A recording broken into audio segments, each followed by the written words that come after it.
View from the Gutters, episode 48.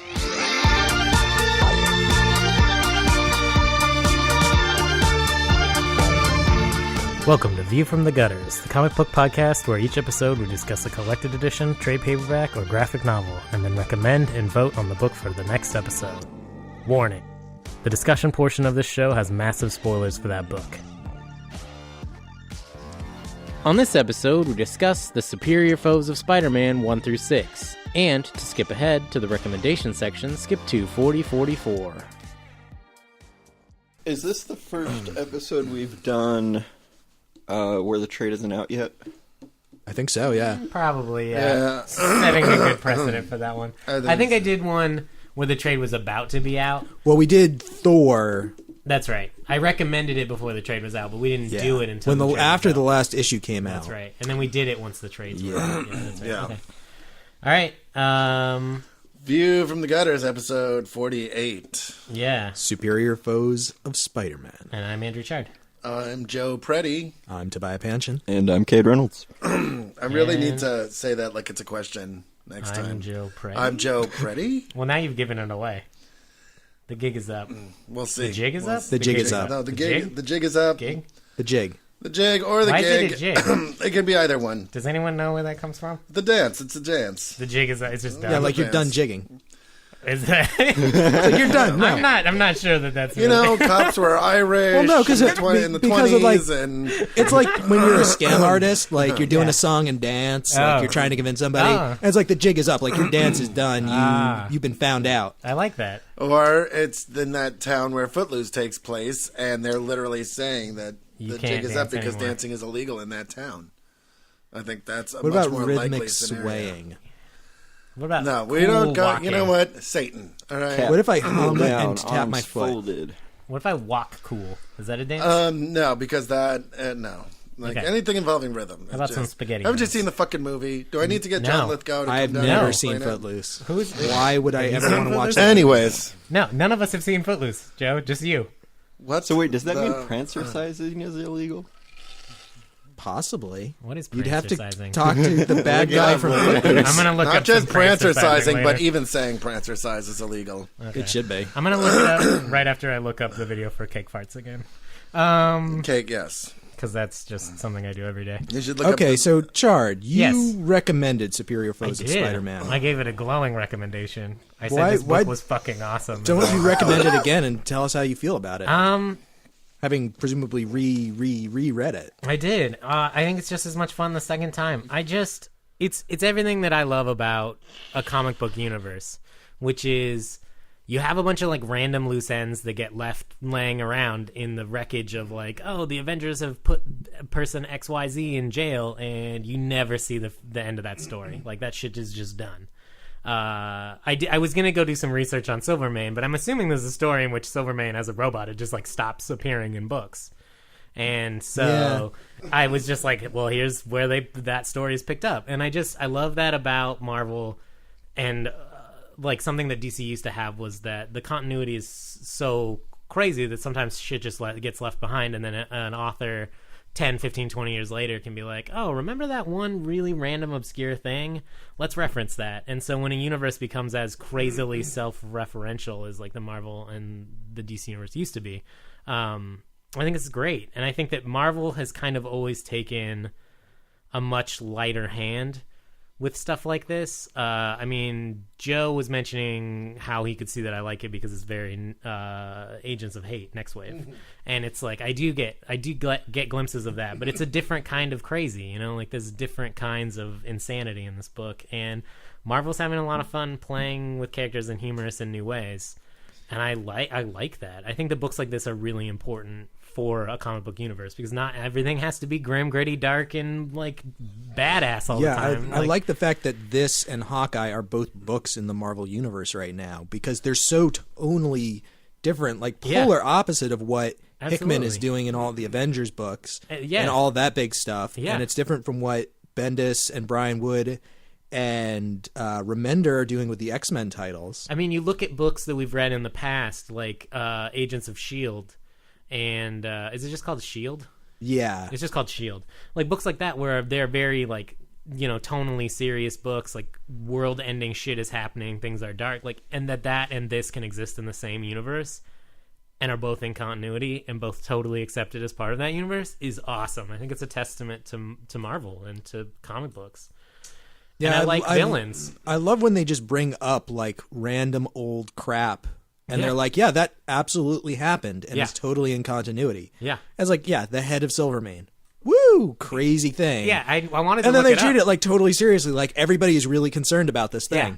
I wanted to look up if that was actually a thing ever, or if it became a thing because of this book. I don't know if him becoming a head was, but I'm fairly certain the robot body thing happened. That definitely happened. I like that, and it also feels like this fits into continuity. Like this feels real when Luke Cage. I said Nick Cage on the last episode, but Luke Cage and Iron Fist show up to like beat them up. You're reminded like this takes place in the Marvel universe, like the real Marvel universe. I love the fact that Iron Fist, Danny Rand, is in a suit, which implies strongly that he was at like some board meeting at Rand Corporation before, and he was just like, "Oh, hold on, guys, I got to go out and do something real quick," and then just kind of threw on his mask and went out. I love that. I think this book is fun. I think it's worth reading.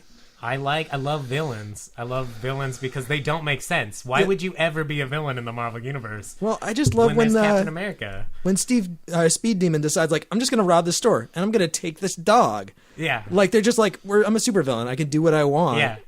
And it's really weird and fun. Yeah, I like it. It reminds me of like all the episodes of Venture Brothers I love, like when the Monarch's in jail and you just meet all these crazy villains. You're like, how are these people real?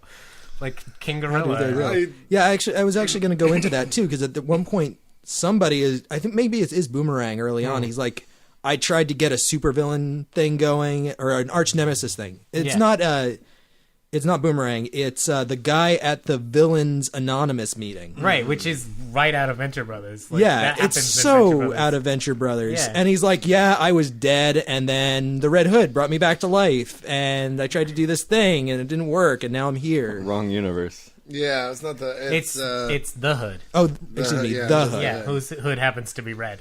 Yes. Not at all. I do that all the time. But I like that he's friends with these other weird villains. I love that Speed Demon is like super lazy and doesn't want to run. Yeah. It's fun to see these people characterized. And they're actually, some of them are characterized really well as human beings. Like when Boomerang's out picking up that bartender and going on a date with her to a baseball game, and they like connect over weird shit. Like there's real relationships happening in this book, which is why I feel like it's a little bit different than Next Wave. Because Next Wave is just like crazy all the time. Well, yeah. But I see the comparison, and I think if you like Next Wave, like this is something that's worth checking out. If you like weird shit like this, and I love the visual gags. Yeah, like right out of, I mean, Hawkeye's playing a lot with the visual gags. Like in one of the first issues of Hawkeye, when he's naked fighting, and they keep putting his mask over his junk, and they're like, "Not today, ladies." Like that stuff is great. And in this one, the Beetle, she'll be texting people, and there'll be like little emojis and stuff. Yeah, there's a little word balloon with what she's doing on her phone in it. And there's the same thing for Overdrive, too. Yeah. A few times when he's doing one thing or another. I love that stuff. There is one scene where all 5 of them have a thing above it. And so you can just see like what the different people are thinking and or doing. And it's awesome. It's great that it really feels like it's taking place in some... I mean, as wacky as it is, it's almost a more realistic Marvel universe, because like they're making references to pop culture. At one point, Boomerang blows up a car. It's like total Heisenberg moment, referencing Breaking Bad. Yeah. And there's another one that I can't remember off the top of my head, but they're constantly making references to like internet stuff. At one point, there's a billboard that just says like "box cat" on it. And it's a picture of a cat in a box. Yeah. Like, there's all these, like, random pop culture throwaways. It does feel and more they're talking realistic about than the internet Next Wave, stuff. too. Yeah.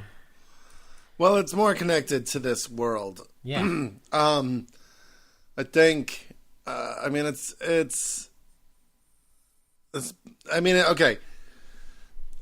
Reading this book reminded me, I felt very similar. I thought it was better than Fearless Defenders, but what I was struck by is the same kind of thing, which is that it's not so much that I love this book. I enjoyed it. I don't think anyone will love it as much as I will. Yeah, like, I mean, I think it's good, but I think what I really like about it is what it's representative of. Yeah. This is what comic books should be about.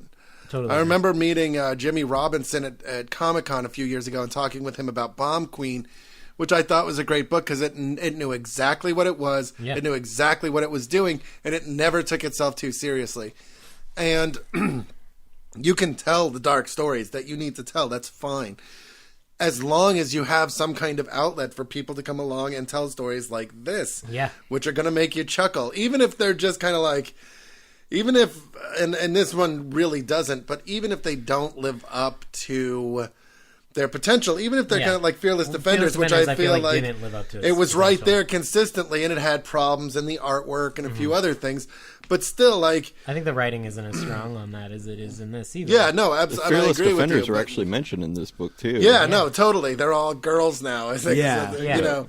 But I think the thing is that this is much more comic book as sitcom. Yeah, and I think it works that way because you have 5 or 6 issues, and that comprises almost like, you know, like a back-to-back episode or something, and then you can move on and do the next thing. Yeah. And it opens the door to doing it with, I mean, you could pretty much, at that point, the sky's the limit, right? You can switch out characters, you can, you know, you don't ever really have through the eyes of Boomerang. Yeah, and it's so... as long as he's still in the book, basically.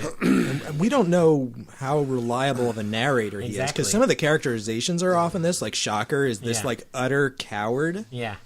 And he's narrating the story. So is he narrating the way that it's actually happening, or just the way that he wants to tell it? Yeah. Which is incredibly clever. Yeah. That's an incredibly clever narrative device, the unreliable narrator. Mm-hmm. And, you know, that can also be used in different ways, because, like, How I Met Your Mother has continuity issues, and they say, oh, well, that's because Ted is an unreliable narrator. Yeah, I think that it covers a lot of ground. Schmoseby is also a douche, so let's just get I've never seen this show, so can we talk about comic books again? Yeah. But I mean, I think the thing is there, like, because you're doing it in this more episodic way, you are freer to do things because, like, really, who's going to complain about continuity? Like, if you're reading this book at issue 20, are you really, it's like, because it doesn't take itself so seriously, they could be like, oh, this thing happened, and you'd be like, wait, that's not what happened at all. And they can just be like, yeah, well, you know, you shouldn't believe everything I tell you. And you'd totally buy it, and it would be okay. Absolutely. So it totally skirts the continuity issue because you have all this kind of stuff being laid down. And I think when I say I love continuity, it's my favorite thing about comics. It's because of this kind of stuff where it's like everything exists in a shared universe, and things happen, and then things happen after that. That's what I like about continuity. What I don't like is when it's like Spider-Man swings by in a panel and Iron Man's in the background, and then you need 4 tie-in issues with Iron Man to explain like why he was there. Like, things should just happen because they happen. Like, these universes shared. You love continuity because one day in like 10 or 15 years, somebody who read The Death of Captain America that knew that who read the whole like vibrating time bullet bullshit and was as pissed off as everybody else was about that is going to write this amazing story where like about what really happened with that and totally do something really cool about it, and it's going to be able to connect everything to stupid shit that happened now. I like that. Or as 5 somebody years who's ago. done a bit of writing and quite a bit of running role-playing games, which I think are in a sense narratively similar to Very comic books. Yeah. It's incredibly awesome when you have a thing happen and it's not really explained or gone into, and then years later you come back around to that thing and suddenly explain it in a way that ties everything together that you weren't even expecting to do. Yeah. That makes it way more interesting and narratively satisfying. Well, it and that's deepens something the that you can world. totally do in a shared comic book universe where writers are all writing at the same time. They're picking up on things that people did years earlier, dragging up old characters, old events, You know where shining new lights into them. Where you really see this, and it's absolutely amazing, is Futurama. If you go back and watch the pilot of Futurama, and you will see Nibbler's shadow under the desk. And they've confirmed that they did that on purpose, because there was a lot of people going, oh, they just went back and add that in. It's in later versions. I have the DVDs that came out before the new seasons. I have this. I mean, that's there. They planned that whole thing. And you know what? Nobody that watched that episode when it aired noticed that. In fact, nobody noticed it until they went back, until they gave you reason to go back and look for it. Yeah, I'm not talking about the stuff that you're planning years in advance. I'm talking about the things where you're not planning that. Right. Where something weird happens that just doesn't get explained. Or someone finishes writing a run and can't wrap up all the storylines and stuff. It's like when somebody that. turns Silvermane into a robot. Yeah. And then nobody talks about it for years, and then they bring it back and they're like, oh yeah, the head of Silvermane. Right. I love that kind of stuff. And just the villains that are in here that are super underused because they're just kind of... Well, yeah. Like, the Owl is not really a main character in Daredevil anymore, even though he's, like, one of Daredevil's original foes. Like, he needs a place to go. Like, I think all these people need places to go. There's, like, so many villains floating around in the Marvel Universe that just don't make a lot of sense. Stiltman, Batroc the Leaper. Like, there are tons, but they all have... Batroc the Leaper. Have good issues. There's always an issue. Stiltman gets beat up a lot, and it's kind of unfortunate because I think that he could be a really interesting background character. I think he's a really interesting character to I begin would with. love for him to show up in this series and just kick ridiculous amounts of ass. Well, he shows up in Superior Spider-Man and is, like, not that... Because he has new power. Like, he's expanded on his Stiltman motif and, like, is more interesting now. And, like, I like that. I like that, like, he went to prison. The superior Stiltman? Yeah, figured some shit out and came back and was like, now I'm less shitty. Like, I like that. Laughing at Joe rolling his eyes at me. He's doing that a lot. No. I'm just thinking... I was thinking about that, and I was thinking, really, where do you have to be as a creator to say, oh, I've got this great idea, guys. What is it? Stilts. It's a man on stilts. That's our new supervillain. He's got stilts. Okay, well, what else does he do?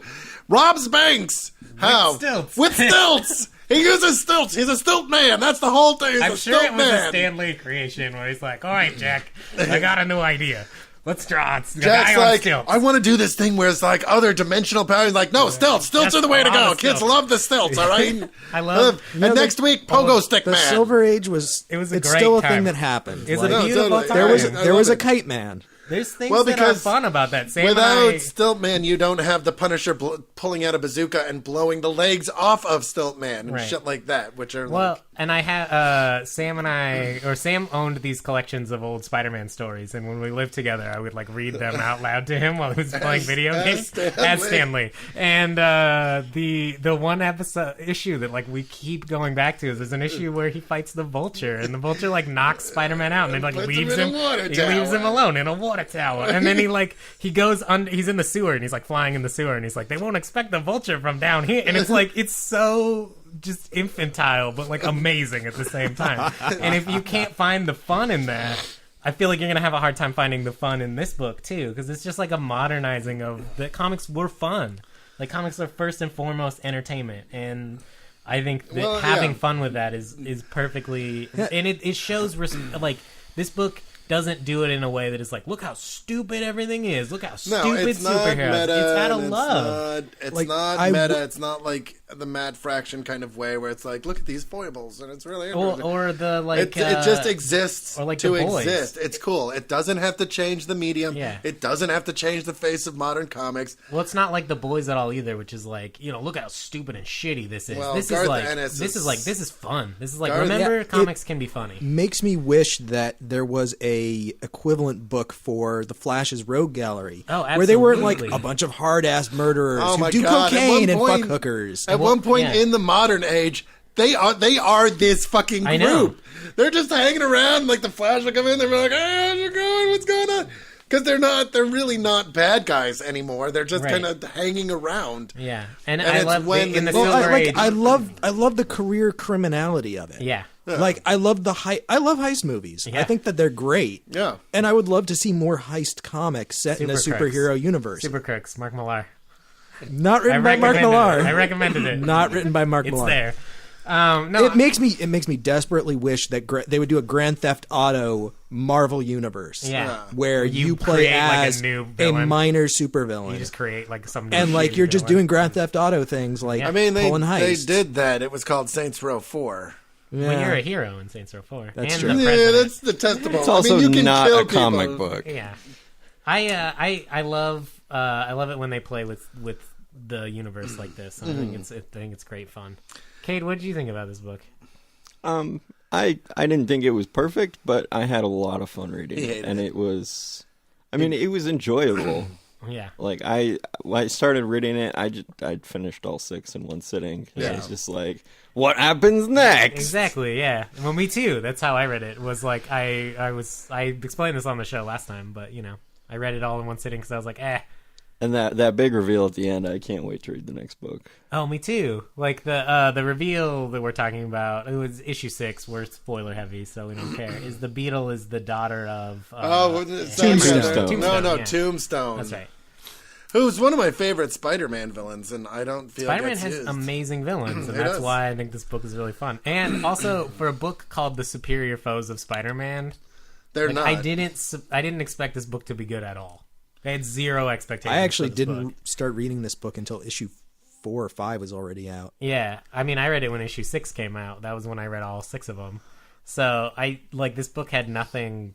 I mean, when I pitched it to you guys, I hyped it pretty high, but I just picked it up and was like, I'll read this because it's a comic that's out, and it blew my zero expectations out of the water because I had zero expectations. Yeah, but. no. I mean, it's fun, and it's representative of.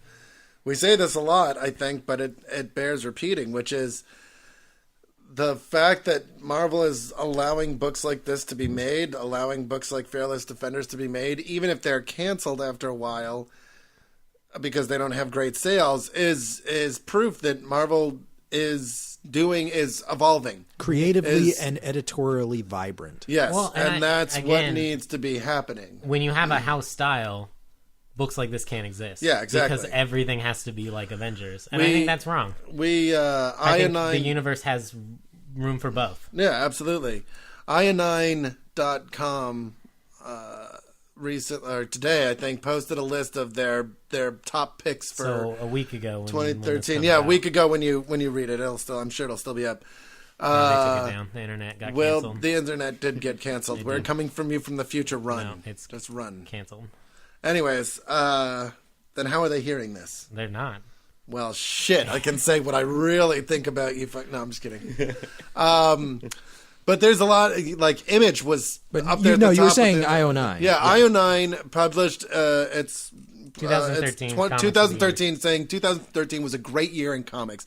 And I read this and I was like, okay, all right, yeah, let's go along with that. And there's a couple Marvel books up there. It's like top 40 comics or something. No, it's not even that. It's like 10 or 12 or something like that.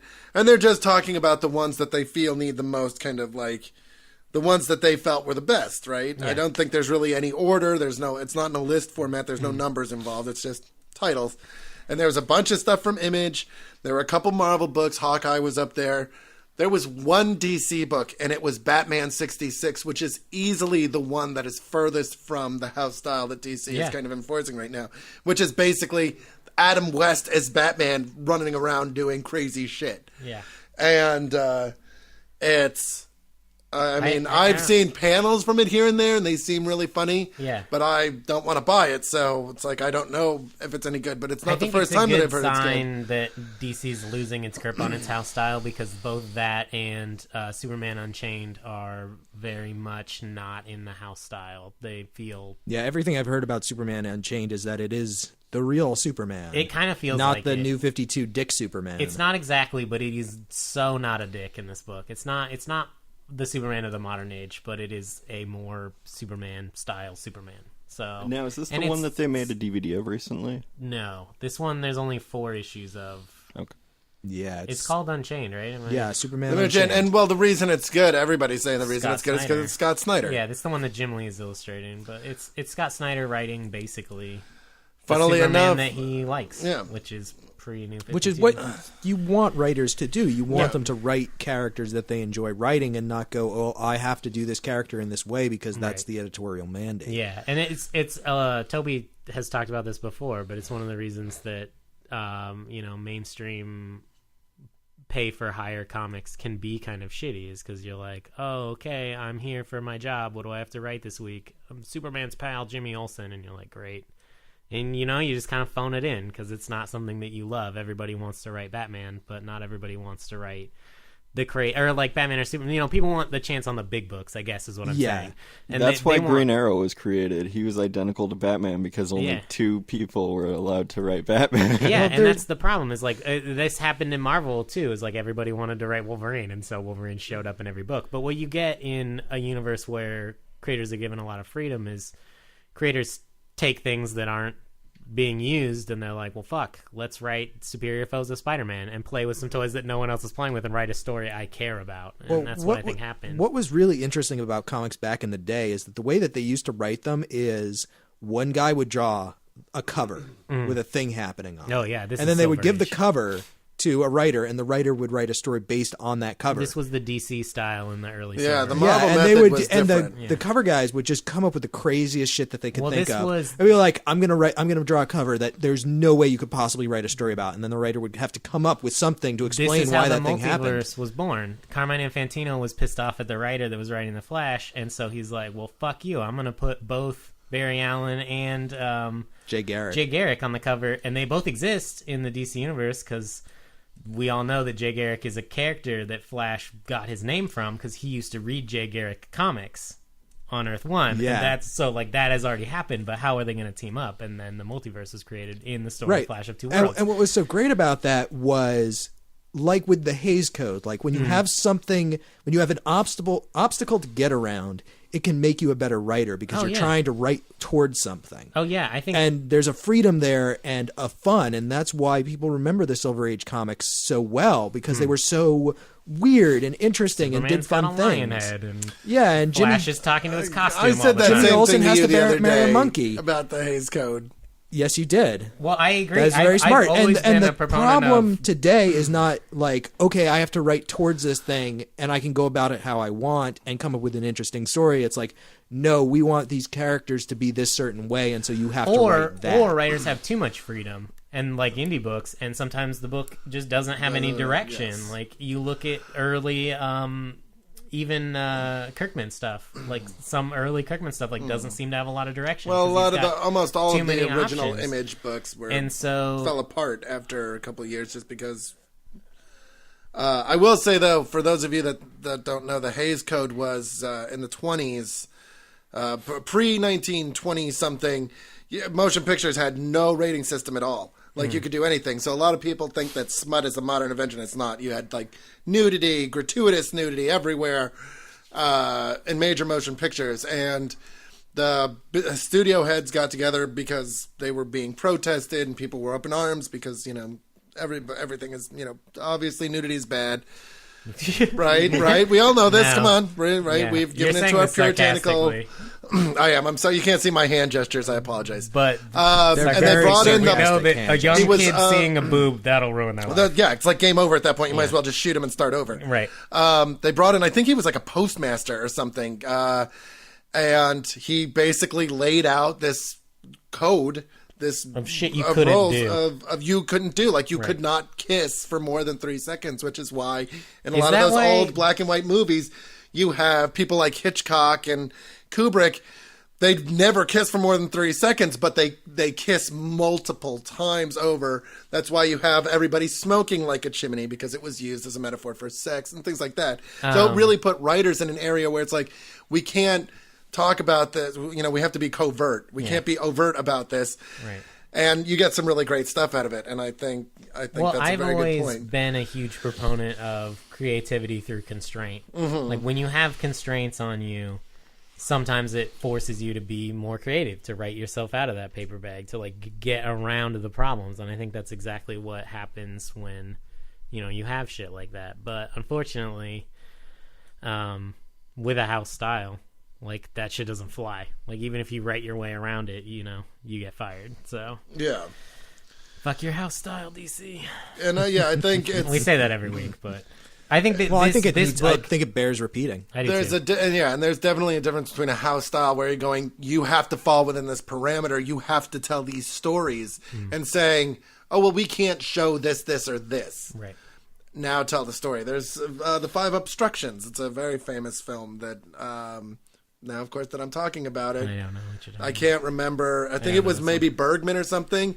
And another director came up to him and said, yeah, that's a great movie, but could you have done it if this happened? And it's basically how would he have approached it with, like, you can't use dialogue this time, or you can't use this kind of shot this time, and what happens because of that. Yeah, I think that kind of stuff is really fun when artists are like, well, there's Italo Calvino, I think, wrote a book entirely without using the letter E. Yes. And it's a mystery novel about finding the letter E. I want to say that that's a lipogram.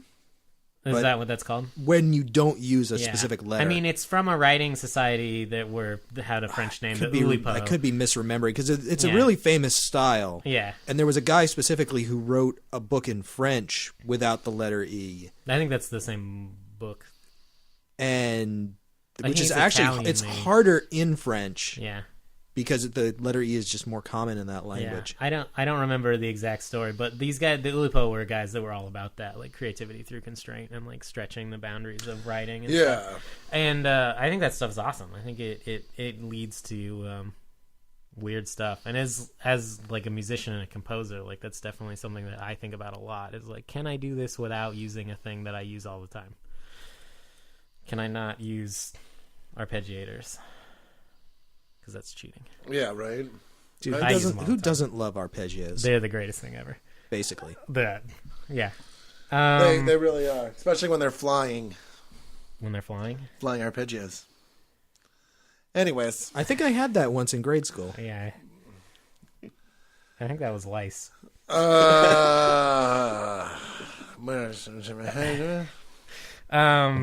was there anything else? Yes.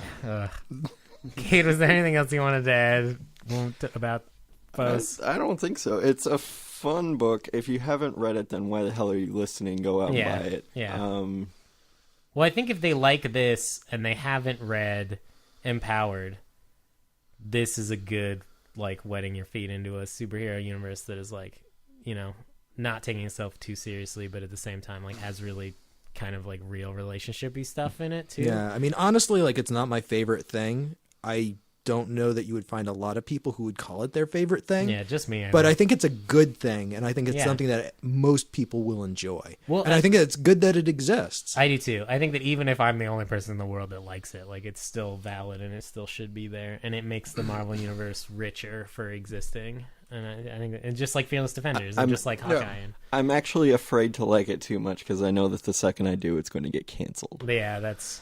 Well, I call that Firefly syndrome. Yeah, I was gonna say the Whedon syndrome.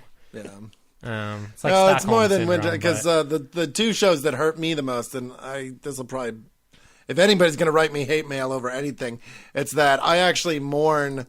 There are two shows that have been canceled recently that I mourn the passing of more than I mourn Firefly, which are Better Off Ted and Don't Trust the Bee in Apartment 23, which were both brilliantly written, hilariously funny, very smart.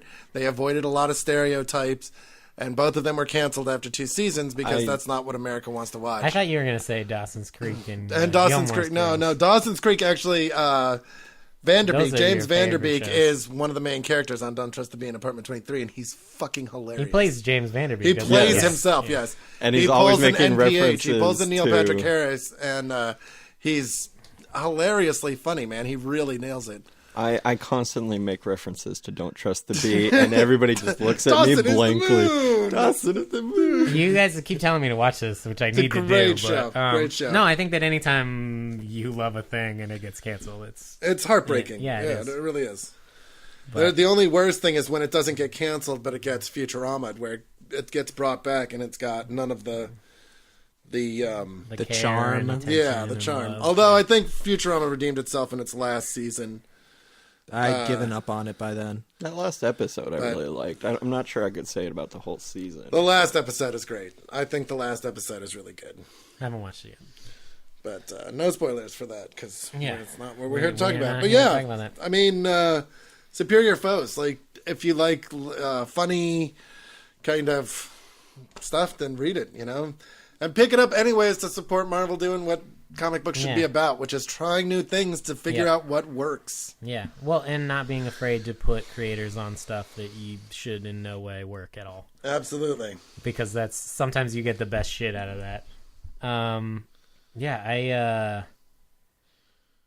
I was going to say something about this being very derivative of all the stuff that I really like. Like, it reminds me so much of Venture Brothers and The Tick and Scud. And it does have really that. Like, all that stuff. And I realize that's what I love is, superhero universes that aren't afraid, that don't take themselves too seriously. And it's something I love about Invincible, too. I mean, and Invincible empowered. is more, and definitely empowered. Yeah. Like, just looking at the lunacy of dressing up in crazy costumes. Well, and the just like the wacky shit that doesn't really get touched on for a little while, like the hot nurses, and just or even the fact that like the Marvel universe. I mean, it comments on how different the Marvel universe is from itself. Because at one point they're like, "We're the Sinister Six, but there's only 5 of us. Who's the 6th man? It could be Dormammu." Yeah, and you don't know. It's like, why is Dormammu in a fucking gang ripping off liquor stores or whatever? Like that doesn't make any sense. It's happened before. It's happened so like. Fucking the Infinity the Infinity Watch, right? There was the fucking Adam Warlock put everybody together, and he didn't tell anybody who the 6th member was. I love that. Because it was fucking. It was I'm not going to Thanos. spoil it. No, see, I talked over you. You can't fucking spoil it. I'll beep you out. Yeah, go and fucking read something it. that's what 20 years It old. doesn't matter. It's worth going back to read Actually, to find I out. love that. God. Is I that should the bring one Infinity where- Gauntlet on the show. You shouldn't bring Infinity remember- Gauntlet, but you should bring Infinity Watch. Okay, I love Infinity Gauntlet though. Infinity Gauntlet. I just like seeing everybody's favorite characters like get shit on for a while. It's one of my favorite panels in comics it's Infinity Watch #1 where Adam Warlock has got the Infinity Gauntlet on with all the Infinity Gems, and he's talking to all the Marvel cosmic characters, and they're like, Adam Warlock, you're blah blah blah blah, and he's like, it's a 2-page spread where he's like, I will not tolerate this effrontery, and he like blows them all away, and then they're all like, the Living Tribunal's like, yeah, that was nice, but whatever. Yeah, dude. we're not like nice tantrum. I'm unaffected. We're not physical beings. You can't possibly destroy us. Yeah, Like, they're just completely nonchalant. They're like, just did a thing even unfazed. just happen? I Like like he it's actually like- calls it a tantrum. It's There's great. like a Watcher, Galactus, a couple of Celestials, There's Love the and Living Hate. Tribunal, Eternity. Eon is there, or what's Ego, his the name? Living Ego, Planet. the Living Planet. That's his name. There's a bunch of. I love Marvel I think they're called Cosmic. the Abstracts. From the Yeah, beginning the in-betweeners there, whatever his name is. from the beginning of Marvel Cosmic to modern Marvel Cosmic, I love all of Marvel Cosmic. Oh, yeah, no, and I it's love great. Infinity Gauntlet. My favorite panel is obviously when he crushes what's his name's hands. Is it Quasar? And he's like, not again! 'Cause his hands were like just broken in a previous thing. That's awesome. I really need to pitch the. It's not the origin of Adam Warlock, but it's after Jim Starlin picked him up, and he was first encountering Thanos and the Magus, and Gamora is introduced. Like that series, it's only like a couple of issues, or maybe just one issue, but it's really, really good. That's the stuff that you used to read when you were Well, a my kid, mom right? had a box of comics from like the 70s and early 80s, and that's what had Longshot in it, and Swamp Thing, and like one issue of Batman randomly, and this Adam Warlock story. It was the Ostrander Suicide Squad, wasn't it? It was not. I have that issue. Also, Doctor Strange was in there. Oh, yeah. It was a really interesting go-to place in my childhood of I want to read something that's kind of weird. Yeah. It also had, I think, the first issue of Silver Surfer's first, like a Silver Surfer series. Oh, cool. The first issue of that. Because he had like a couple miniseries, so Yeah, it was one of those. probably. Sweet. Yeah.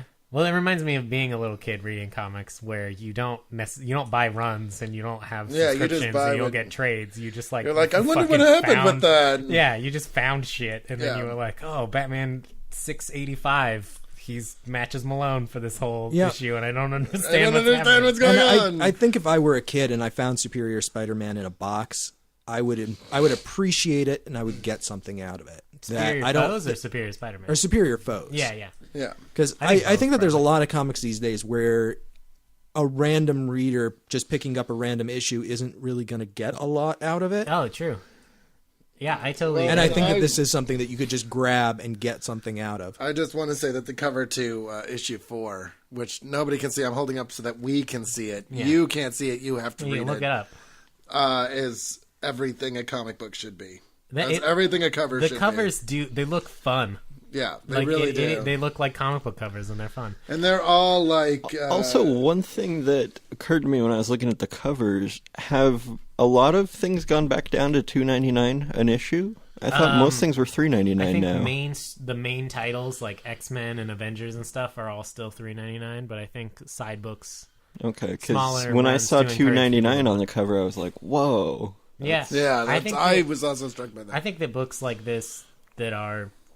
I think that Defenders was also $2.99. Like, I think a lot of side books end up being $2.99 because they want to encourage readers, you know? Yeah. I also want to make one side comment. I want to apologize for burping into the mic about a minute ago. I'm drinking some homebrewed beer that Chard made. Yeah. And Which it's is actually delicious. Incredibly good. Wow. So thank you for providing that, Chard. Thanks, guys. We got a box of it in I the don't studio. even hear that. I don't even hear that. I'll probably edit it out in the show. But And you'll be like... I just wanted an excuse to mention the beer. You should not only do that, you should bleep him where he says burp in the microphone and just like bleep that out too. So be like, what did he do into the microphone? yeah, Well, I literally burped in the middle of a word. We're making jokes because apparently last week's episode is the first time we've ever had to edit something, and we put a beep. It's the first time I've ever beeped It was anything. actually, I think it's going to be 2 episodes ago. Yeah, now. yeah. No, it was 47. No, you're right. 46. It was It 46, was yeah. 46. I beeped it on 46. We don't beep a lot of stuff on the show. But that was fun. Yeah. I Well, did that. literally, we bleeped one thing. Yeah. There you go, FCC. Is that who beeps things? I don't even know. All right. So, recommendations. Yeah, let's do Rex. Before we jump into Rex, there's one thing that we do need to talk about because we've been foreshadowing this for weeks now. We really have. Yeah. Boom, boom, boom. We've had something extra special planned for episode 50 because it's our 50th episode and we want to do something special. So we're not going to do one. And we're all kind of in We're just awe gonna skip in the fact that we're still here. But I doing definitely this. went off. It's pretty incredible. I definitely almost walked off this project at least a dozen times. And Because fuck you, Joe. I personally wished every week for the last year that Toby would not show up because... Anyways. Anyway, I just think it's What amazing. is it like to work with your friends? I don't know. We have a studio now, so I actually have to wear pants to go record. I mean, You don't have to. you don't wear have pants. to. We just appreciate Yeah, it. we're happy that you do. I mean, I'm just going to say that Cade's nickname used to be Helicopter. I'm not going to tell you why. Just let your imagination go with that. Wow, I don't even want to think about that a little. Anyway, thinking so about it a for lot now. episode 50, we are going to do a special 3-part episode. We are. Yeah. We're going to be talking about 3 books that we consider, and I say we as if we're like smart experts, but they're Oh, we generally are. considered to be pretty important books to the DC universe. They're a good beginning and kind of end cap to the modern DC era. Well, I think that they're very important to understanding the course that the modern era has taken Yes. and where kind of how we got from the end of the Silver Age to where we are today. Right. So one of the most promising books of comics to probably a couple of books that heralded things that were kind of not as What's the beginning of the hopeful. end? I exactly. don't know that that's necessarily... And kind of the end Well, of the but end. that's the We'll talk about it conversation on the we're show. going to. In any The case, books we're reading are Crisis on Infinite Earths in 1985. Yes. Infinite Crisis. Identity Crisis and Infinite Crisis. and Infinite Crisis. And So we're going to release 50.1, .2, and .3 all in 2 weeks. Yep. So if you haven't read those books and you want to listen to that episode, go ahead and start reading them now. Yeah, 2 weeks from now We're going to do 3 episodes. 49 next week. Yep. And then the book that we pick on episode 49, we will actually read for episode 51. Yep. Yes. We'll say 2 that on weeks the episode. thereafter. And And we'll repeat this again next week. we will read them in the order in which they came out. So Right. we'll start with Crisis on Identity Infinite Crisis, Earths. And then Then we'll go Crisis on to Infinite, Crisis on Multiple Earths. Earths. Then we'll go to Crisis on a Few Out of the Way Earths that nobody was really paying any attention to. Then Identity Crisis. Then Crisis of Faith. Then Hyper Crisis. Hyper Crisis. Then Final Crisis. I'm Crying Crisis. And then Fuck Jeff Jones. And then right into Infinite Crisis. Endless Dawn, Twilight. And What's the and Green then Lantern we're going to one? read... we're going to cap it all off. Emerald Twilight. Emerald Panic. Whatever that Emerald Panic, Emerald Dawn. I'm pretty sure Emerald- Crisis on Multiple Earths is an actual story. It's No, a it is. It tie-in. absolutely It's is. the tie-in issues to Crisis on Infinite Yeah. Earths. Is it? There's 5 volumes of it. Because I know before, like back in the day, there was Crisis on Earth 1 and Crisis on Earth 2. Yeah. And then I made it. It actually comes from a joke I made from when we were in there. I was in the comics store one day, and I was like, "Oh, it's Crisis on Infinite Earths, Crisis on Multiple Earths, Infinite Crisis, Final Crisis." The next one's going to be, "We found a few Earths that haven't had a crisis yet, Crisis." And then that'll be the last one, because after that, everybody's been crisised. So it's just... You can Crisis on Earth again. I mean, you can double crisis it, but there are rules that are all funky and stuff. Is this Like you part can of the only... Hays Code? This has become It's a verb. it's like a double Jeopardy thing, right? You can only Oh. crisis a world, it's like... You're not charged for the second Crisis. You're not... it's Okay. like... Or So like an that's uncrisising. episode 50 in Yeah. 2 weeks. Let's do recommendations for 49. Yes. Yeah. And Joe, should I go first? you should go first. I brought... my recommendation is a book that I'm pretty sure we all love anyways, but it comes from our Facebook page. Dante recommended it. Cool. And so I'm going to champion his cause and recommend the first 18 issues of Rick Remender's run on Uncanny X-Force, Oh, cool. which is... It's actually Trades Volume 1 through 4, but Yeah. it's only 18 issues. Yeah, it's only 18 issues, and it covers the first 3 storylines. And really, to set it up for you, the Uncanny X-Force is basically the X-Men's black bag team. Yep. So Scott Summers is the face of the X-Men. The X-Men is a public entity. It needs to remain with a certain image in the public eye. Mm-hmm. And so they basically recruit Wolverine and company. Well, no. It's not they. It's Wolverine decides Decides- unilaterally that there needs to be a secret X-Men team Yeah. that just goes out and kills people Well, to he's- remove threats that can't be dealt with any Yeah, other way. he's going to do the job that Scott can't tell him to do. Right. Basically. He's Right. going to be like, look, I'm going to take the pressure off you. This is my team kind of and thing. it's Wolverine. It's their leg breakers, their wetworks team. It's Wolverine, Psylocke, Deadpool. Angel, Phantom X. Phantom X. Yeah, 'cause And that's the core team at the beginning of the book. In Uncanny X-Force. X-Force, the Black Bag team stuff started previously, and it had like Wolfsbane and Yeah, that was just Native X-Force. American. Yeah, this that is was Uncanny X-Force. Right. So Now, this this is when Remender comes onto the book. So this is kind of a new team doing the same job as one team previous. Yeah. Because the original X-Force, this was not. That's not what they did. That was no. Yeah, That was the Cable. original X-Force was it started as the New Mutants, which was basically Cable going, "There's a war coming. You're not training these kids right. I'm going to train them," and then they became X-Force, and then X-Force became the original X-Men team. X-Statics, and then The original X-Men team at one point was called no, that was X-Force. X-Factor. that was Oh, that's X-Factor, X-Factor. yeah. They were the Okay. X-Factor, and that's when they were working for the government. But And that's pretending This to is be not at mutant all. hunters. This Yeah. is not at all confusing. yeah, I mean, this really, we're talking about the X-Men history, and you don't need to be a huge comic book nerd to know that it's one of the most convoluted ever. And someday we'll have Eric do an Like, episode. oh my God, just him talking That's for all like you need an to know. hour. Morph. That's all you need to That, know. that really is. And the sandwich. Wolverine is a sandwich artist of the First Order. Uncanny And X-Force I is when made I you a first convertible. became aware of Rick Remender, and it just impressed the hell out of me. I did too. I agree with that It statement. also has one of the best artists living and working in comics right now, Jerome Opeña, who is fucking yes, ridiculous. And that's the other thing I I was thought gonna Assad say. Riddick was on that book. Or Or maybe he's just doing covers. yeah, It's it's possible. Opeña does interiors, because I met Rick Remender at Comic-Con like a few years ago. I had just read all of Fear Agent, and I was like there, and I was like, oh my god, I'm gonna go talk to Rick Remender. And I talked to him, I was like, I just read all of Fear Agent, I really like it. He's like, oh, how was it? And I like hadn't prepared an answer or thought at all about it. I was like, oh, it's really good. But he was talking, and he's like, have you read the new Punisher stuff? Because I'm working with Opeña on that, and like I started reading Fear Agent because of Tony Moore, because I was a big Tony Moore fan. But I learned every 6 issues they would switch off Jerome Opeña and Tony Moore, and I learned to love Opeña even more than I love Tony Moore, and I do love Tony Moore still. But Opeña's work has grown so much from them, and even at that time, even like 4 or 5 years ago, Rick Remender was like, keep an eye on Opeña because he's going to be like the next Jim Lee.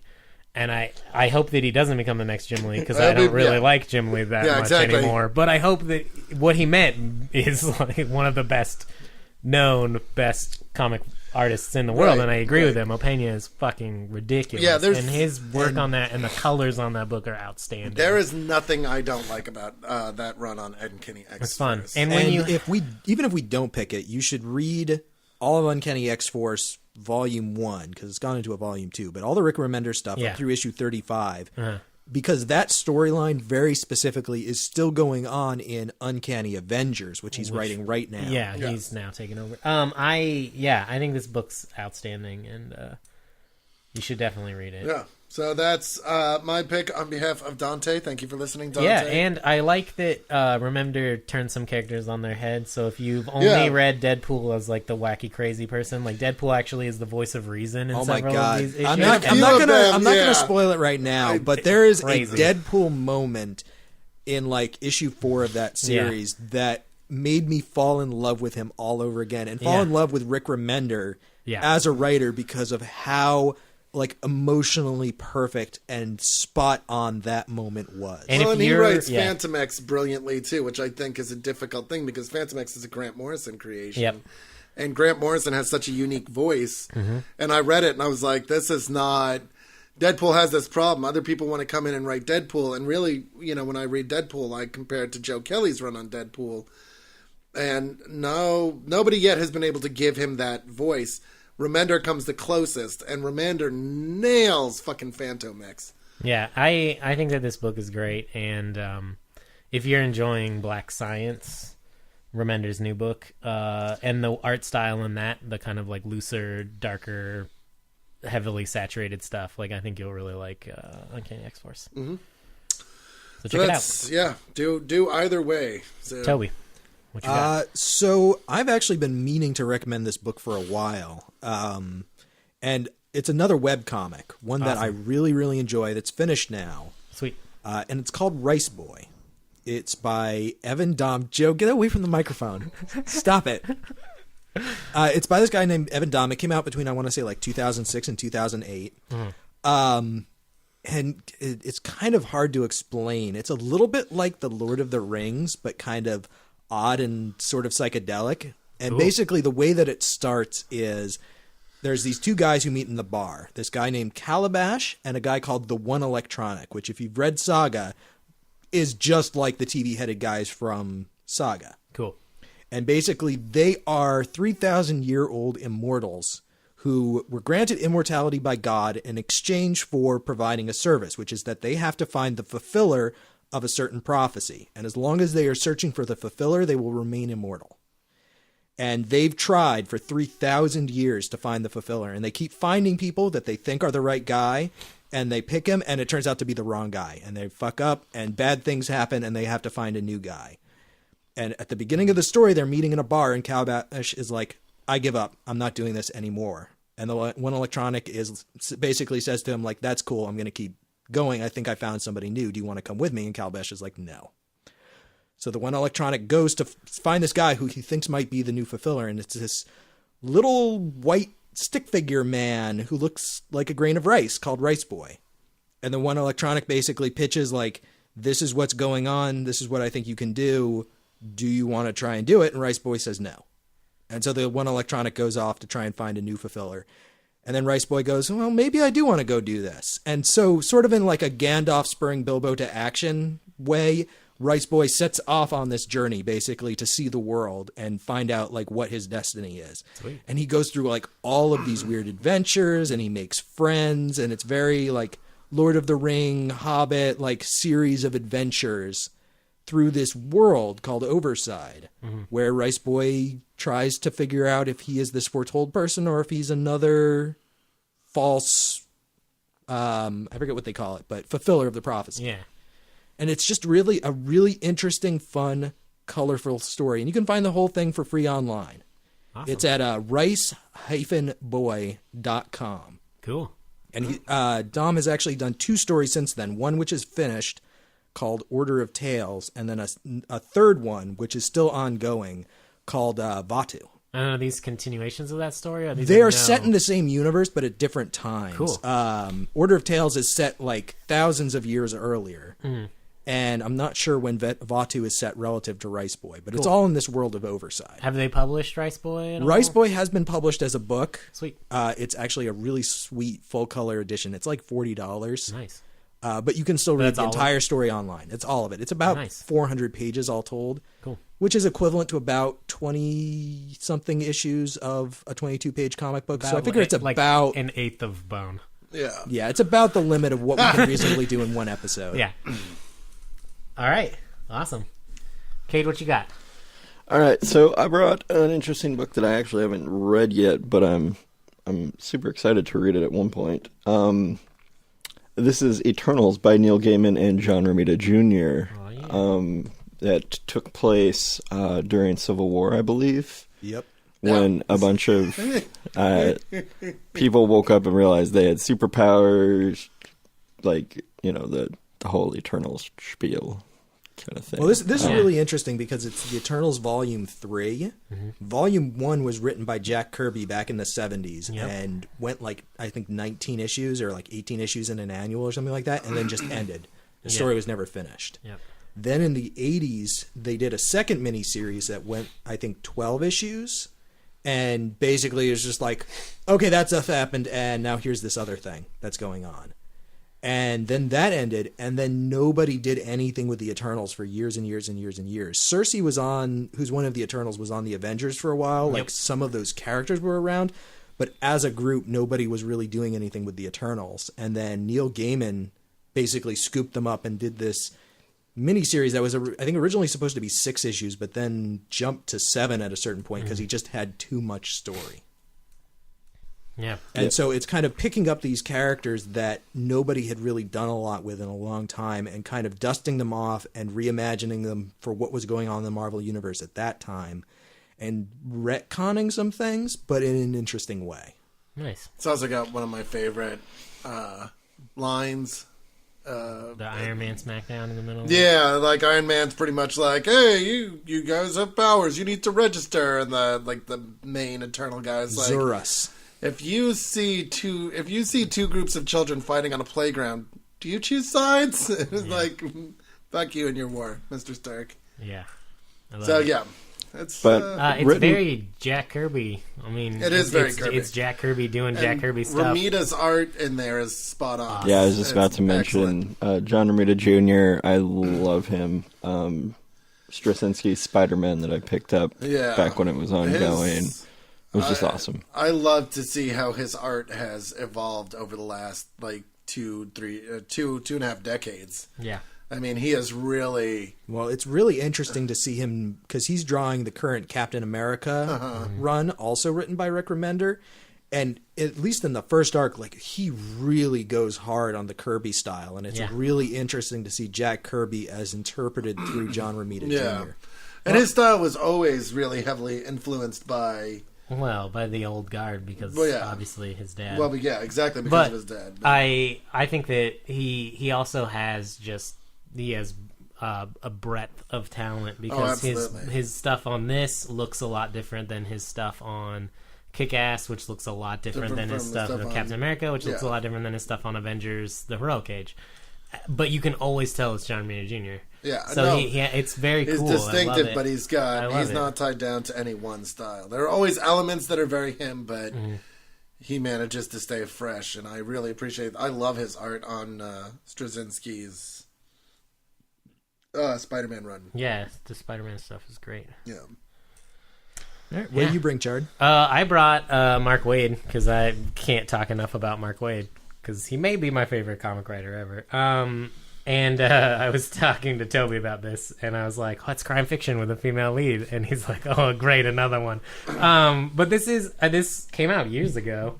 It came out 2010. 2010. It's called Unknown. It's called The Unknown, and there are 2 volumes, and that's it. And he's never going to go back to it. And this is not completed. The story is far from finished. But the idea is there's this woman, she is kind of like a modern age Sherlock Holmes, where she's kind of a consulting detective. She doesn't really go around like beating the pavement and interviewing people or anything. She just kind of like shows up at a crime scene and can glean all the information she needs and is like, oh, he's left-handed, so the bullet cartridge would go this way, and now it's lodged behind the sofa. I solved the case. I'm done. Like that kind of stuff. Very Sherlock Holmesy stuff. In fact, she's reading a Sherlock Holmes book in the middle of this, but she hires this bodyguard who, he was a bouncer at a club, and like she meets him on the street and is like, oh, you're pretty observant to have solved that case, because the bouncer figured out that this guy was stealing from his club. And she's like, how attached to you to this job are you? And he says, not at all, considering this is the owner's nephew. I'm probably fired. So she's like, all right, well, I need an observant person. Do you want to sign on to the job for 6 months? And he's like, sure. And she's like, I'd hire you for longer, but that's all the time the doctors say I have left.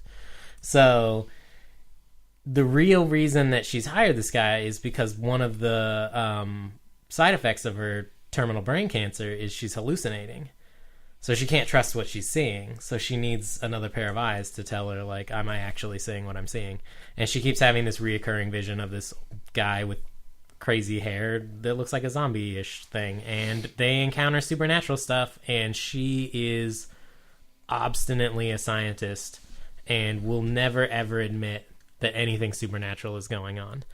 But what she's trying to find is this box that was designed to weigh a human soul. That if someone dies, it measures to like some crazy amount of gram, like some tiny measurement, to see that if when a human body dies, does it get lighter? Is there a human soul that 21 grams is what it's supposed to be. Well, How many grams? Huh? How many?